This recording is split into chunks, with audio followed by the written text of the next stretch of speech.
광주에서 새정치민주연합, 친노 그리고 문재인 대표가 버림을 받았다 이런 평이 나오고 있습니다. 지금 패인을 놓고 문재인 대표에게 화살이 특히 쏟아지고 있는데요. 저희가 직접 광주에 가서 민심을 들어보고 왔습니다. 잠시 후에 저희가 영상으로 보내드리겠습니다.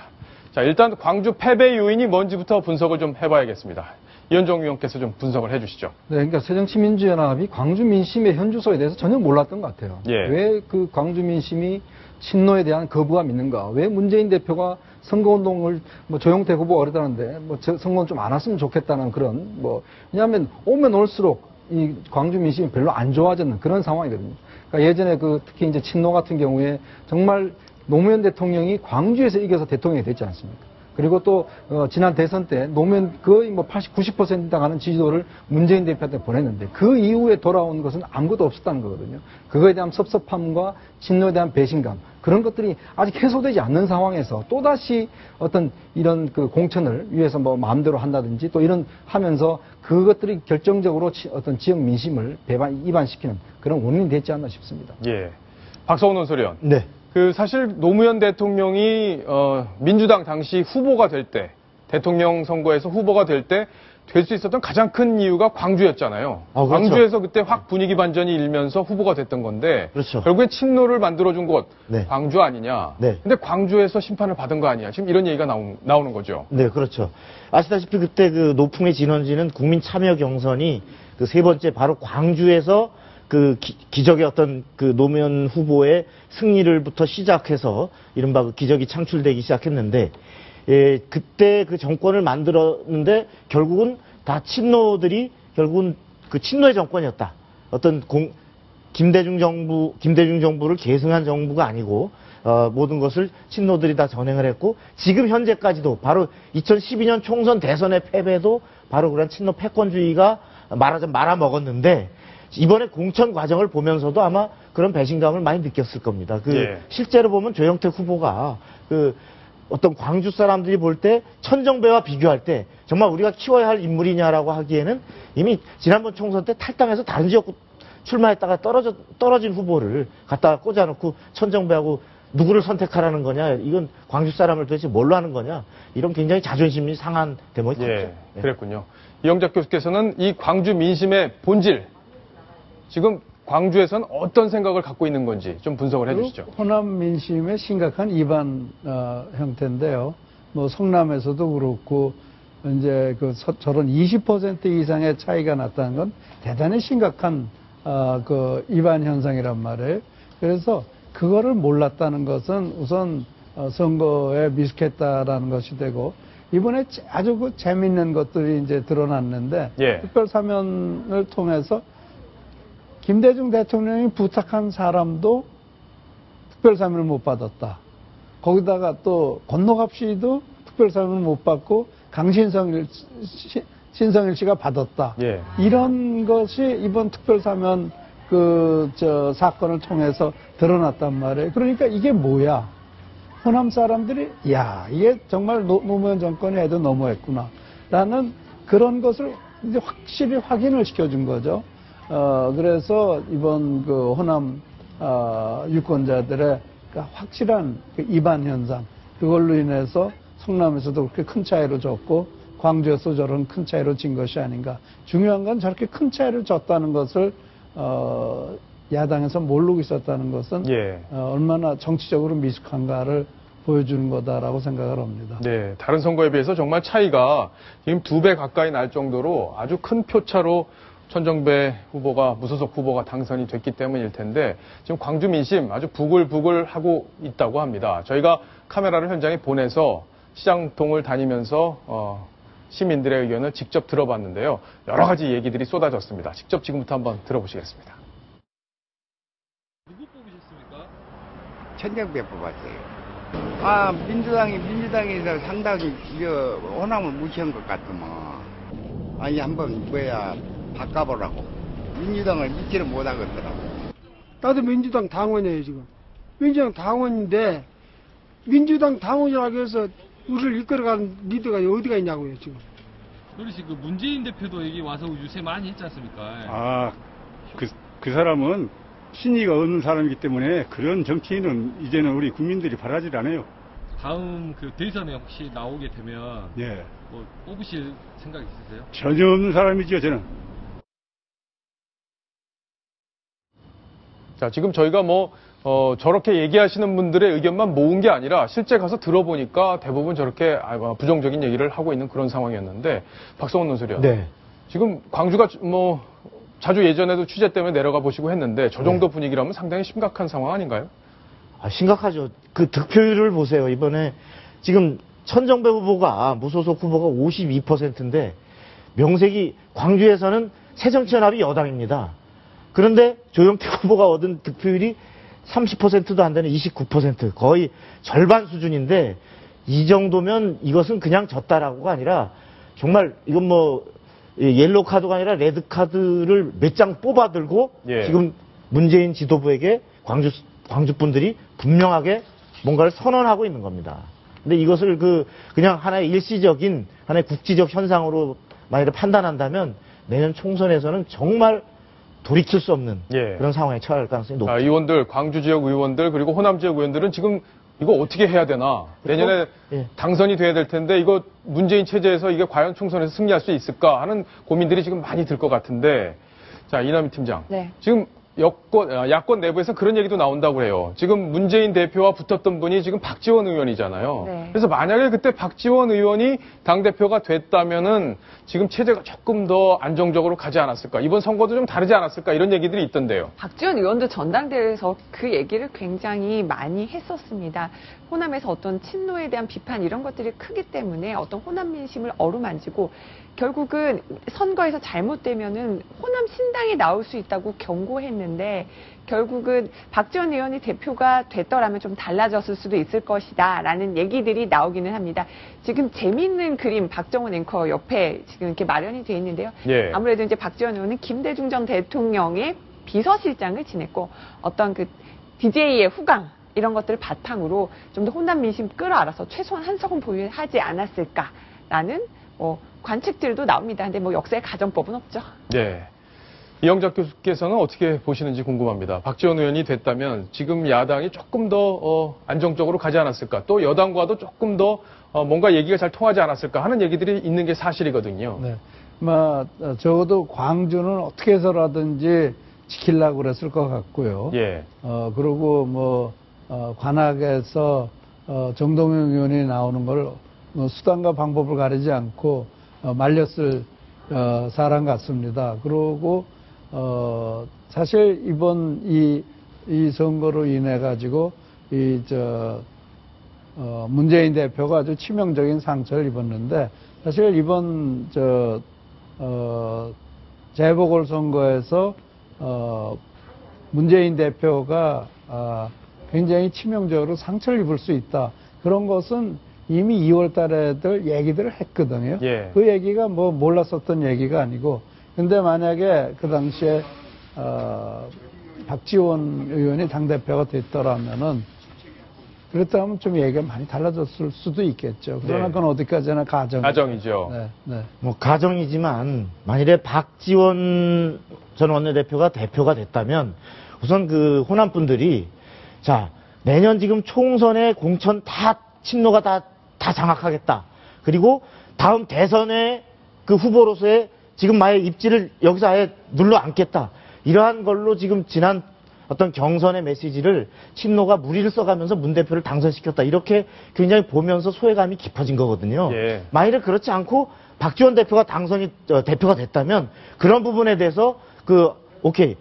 당신 대선 주자니까 나중에 그건 경쟁 통해서 당신이 우리의 대표가 우리의 주자라면 그때 되는 거고 당은 공정하게 다 호남 세력 또 부산 다 전국적으로 이렇게 같이 가겠다라는 걸로 받아들이면서 소외감이 덜했을 것이고 무엇보다도 정동영 그다음에 천정배 의원의 탈당 명분도 훨씬 줄어들었을 가능성이 높기 때문에 실제로 만약에 천정배 의원을 박지원 대표가 만나서 내가 지금 이 당의 대표고 우리가 어쨌든 주류가 돼 있는데 천 의원께서 탈당하신다면 광주 분들이 명분이 없다고 하지 않겠습니까? 라고 하면 실제로 탈당을 결행하기 어려웠죠. 예, 그런 의미에서 최소한 아마 달라졌을 것이다. 네.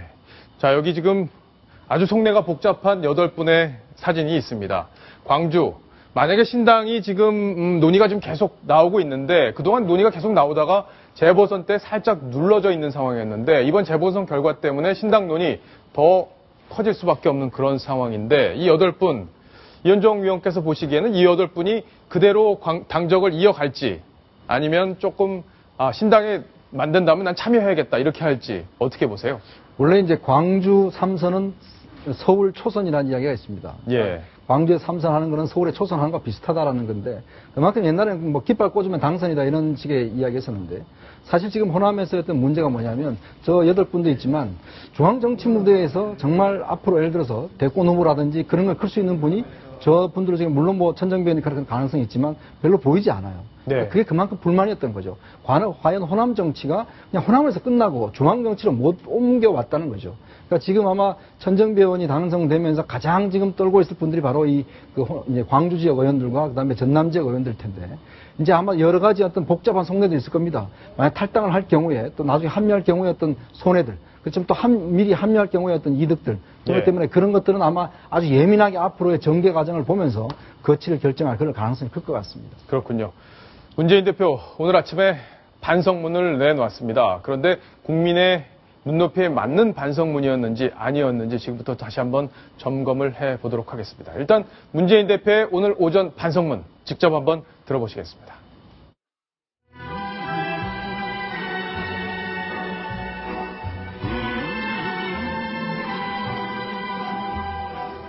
누구를 탓할 것 없이 저희의 부족함을 깊이 성찰하고 절체절명의 각오로 다시 시작하겠습니다.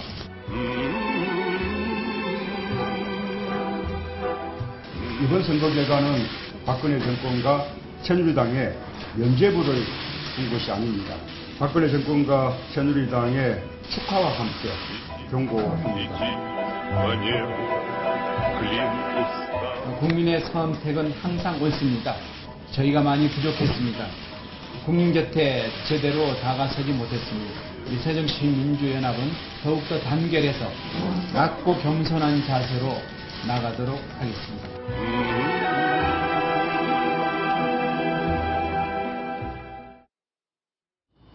시청자 여러분 직접 들으셨지만 두 사람의 반성 내용과 태도가 많이 다릅니다. 어떤 내용이 다른지 지금부터 한번 자세히 짚어볼 텐데 이남희 팀장, 네. 사실 오늘 저렇게 얘기를 한 뒤에 기자들이 뭐 질문하고 이럴 기회가 있었는데 질문을 받지 않았다 이런 얘기도 있던데 실제 그렇습니까? 맞습니다. 아무래도 뭐 사퇴론이 나오는데 어떻게 생각하십니까? 기자들 질문이 많았는데 어떤 질문도 받지 않고 조용히 자리를 떴습니다. 예. 그리고요. 방금 우윤근 원내대표와 문재인 대표 굉장히 좀 태도가 달랐는데 문재인 대표가 이런 말을 했습니다. 우리 국민이 패배한 것은 아니다. 근데 바로 이어받은 우윤근 원내대표는 국민의 선택은 언제나 옳습니다. 국민에 대한 해석이 이렇게 엇갈리는데요. 누구의 말이 맞을까요? 문재인 대표 반성문이 진짜 반성 아닌 것 같다 이런 비판도 많았습니다. 예, 이영재 교수님. 그러니까 성남 민심을 제대로 대변하지 못했다 우리가. 그러니까 더 열심히 박근혜 정부의 잘못을 우리가 지적하고 투쟁을 했어야 되는데 그걸 못해서 우리가 심판을 받은 거다. 이렇게 지금 해석을 한 거고요. 그래서 앞으로 더 단호하게 싸우겠다. 이게 지금 반성문의 핵심 골자입니다. 어떻게 보십니까? 완전히 180도 다른 방향으로 가는 거죠. 예. 국민의 마음을 제대로 헤아리지 못하고 정말 국민이 원하는 건 경제란 말이에요. 그리고 국정이 안정돼서 나라가 잘 되는 걸 바라지 막 맨날 싸우는 걸 원하는 건 전혀 아니거든요. 그리고 더 단호하게 싸우겠다. 그게 아니죠. 박근혜 대통령 여당과 협조해서 경제를 더 살려내겠다. 그런 멘트가 나왔어야 되는데 완전히 거꾸로 가버린 거예요. 그러니까 거꾸로 갔다. 네, 우클릭하다가 갑자기 이제 좌에 완전히 좌로 가버린 거죠. 그러니까 저건 그동안 우클릭했던 것이 완전히 지로가 된 것뿐만 아니고 마이너스가 돼버린 거죠. 예. 저건 아주 극히 부적절했다고 생각합니다. 이현종 논설위원, 그 문재인 대표 지지율이 좀 올랐을 때를 보면 천안함 폭침이나 이런 부분에 대해서 북한의 소행이라는 것을 인정하는 발언들, 그리고 여러 가지 정부와 어떤 여러 가지 안들을 협의하고 논의하는 그런 모습들이었는데 지금 어쨌든 이영작 교수님께서 지적하신 대로 조금 반대 방향으로 가는 것 같긴 합니다. 국민 민심은 자성부터 제대로 좀 하고 그다음에 대안을 확실하게 제1야당으로서 보여달라는 건데 어떻습니까? 자, 문재인 대표가 28 전당대회 이후에 두 가지를 이야기를 했습니다. 유능한 경제정당이 되겠다. 그리고 안보정당이 되겠다. 이런 이야기를 했고, 또 이제 종북과 선을 긋겠고, 또 이제 그 북한 인권법 문제 이야기를 했습니다. 즉, 그동안 보여왔던 태도에서 좀 다르게 이승만, 박정희 대통령 묘소도 참배하고, 근데 문제는 그러한 것들을 좀 더 구체적으로 실천을 안 했기 때문에 사실 그거에 대한 신뢰가 안 갔기 때문에 이번에 지지를 못 받은 거거든요. 예. 근데 문재인 대표 이야기는 뭐냐면, 그게 잘못됐고, 나는 다시 거리에 있는 사람들을, 시위하는 사람들 더 열심히 대변해야 되겠다. 그러니까 우로 그렇게 잘못 하겠습니다. 갔다? 네, 그렇게 이제 반성하는 거죠. 예. 전혀 지금 민심하고 전혀 반대 지금 인식을 하고 있거든요. 예. 예, 저는 오늘 아까 회견을 보다가 깜짝 놀란 대목이 있는데, 정부와 박근혜 정권에게 경고합니다. 라고 갑자기 나와서, 이상하다. 이거 지금 문재인 대표의 오늘 패배 회견이 맞는가 싶었는데, 지금 이것은, 원래적으로 정권에 대한 이른바 심판과 경고가 돼야 될 통상적인 재보선이 더구나 성완종 게이트라고 하는 여권 인사들이 줄줄이 비리 의혹을 받고 있는 이런 상황에서 치러진 선거가 야당의 심판이 돼버렸습니다. 야당이 전멸해버리는 0대 4의 이러한 패배를 당했으면 이 부분은 누구보다도 현 야당, 그것도 지도부, 그것도 대표에 대해서 레드카드 수준으로 지금 국민들이 뽑아둔 건데 이것에 대해서 본인이 어떻게 책임질 것인가에 대해서 아무 얘기하지 않고 정부와 박근혜 정권에게 경고를 한다?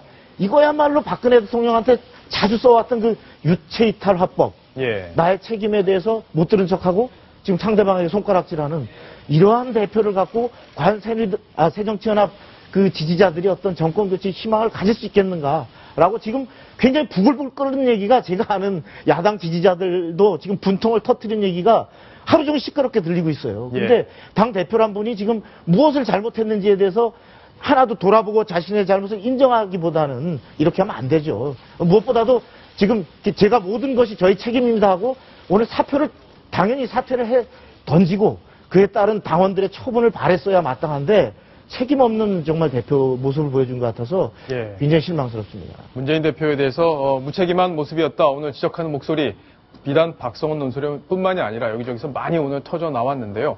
자, 지난 선거 기간 동안에 광주에서 한 해프닝이 있었다고 합니다. 바로 문재인 대표를 놓고 벌어졌던 해프닝인데 처음 공개되는 내용인데 일단 영상부터 보시고 이야기를 이어가겠습니다.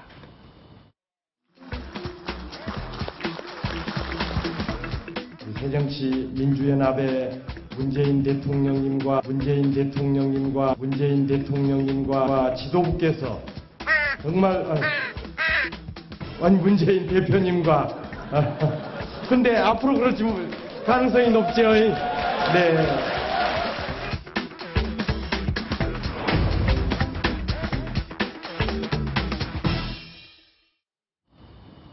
자, 조영택 후보 지금 낙선을 했지만 저 얘기가 저도 깜짝 놀랐어요. 문재인 대통령이란 얘기가 그렇게 입에 쉽게 붙는 말은 아닌데, 그죠? 네, 헛나오긴 했는데 내심 바랬다. 헛나온 거 맞습니까? 아니면 의도된 겁니까? 글쎄요.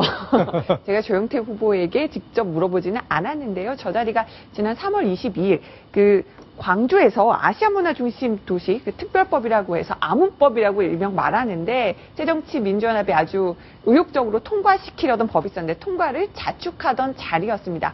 거기에서 이제 조영택 후보가 얘기한 건데 처음에는 문재인 대통령님이라고 해서 처음에는 웃음이 터졌습니다.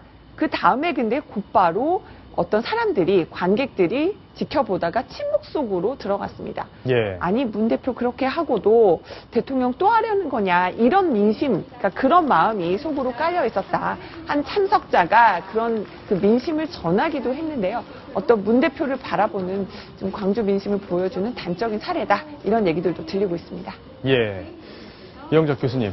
지금 문재인 대표 지지율이요. 저희가 보여드렸지만 그동안 이렇게 쭉 올라왔었어요. 그래서 사실 다른 주자에 비해서 상당히 거리 격차를 벌이고 있는 상황이었고 박원순 시장, 김무성 대표보다도 상당히 높은 수준이었습니다. 앞으로 이 그래프가 어떻게 갈까요? 그러니까 전에 안철수 의원이 보면 상당히 오랜 동안 1위를 했거든요. 그러다가 그 다음에는 박원순 시장이 1위를 했고요. 그러다 계속 자리를 내주고 지금 문재인 대표가 1위를 하고 있는데 문제는 뭔가 하면은 지금 저분을 갈아치울 대체할 주자가 과연 있느냐. 대체할 인물이 네, 있느냐. 인물이 있느냐. 그러면 어차피 그거는 48%라는 야당 지지 유권자들 가운데에서 야권의 가장 유력한 후보를 정하는 거기 때문에요. 그래서 저게 이걸로 인해서 대권 주자에 대한 야권 그 후보들이, 야권 유권자들이 어떻게 평가하겠느냐. 딴 방법이 없으니까요. 그런지 그렇게 되면 결국 그 세 분이 다 10%대에서 다니지 않겠는가 이런 생각을 해봅니다. 예, 그렇군요. 지금의 입지와는 조금 달라질 것이다. 이런 예측을 해볼 수 있는데, 이제 아마 이번 주가 지나면 다음 주 초부터 대선 주자 지지율, 차기 주자 지지율이 쭉 나올 텐데, 그때 어떤 변화가 있는지 한번 같이 지켜보도록 하겠습니다.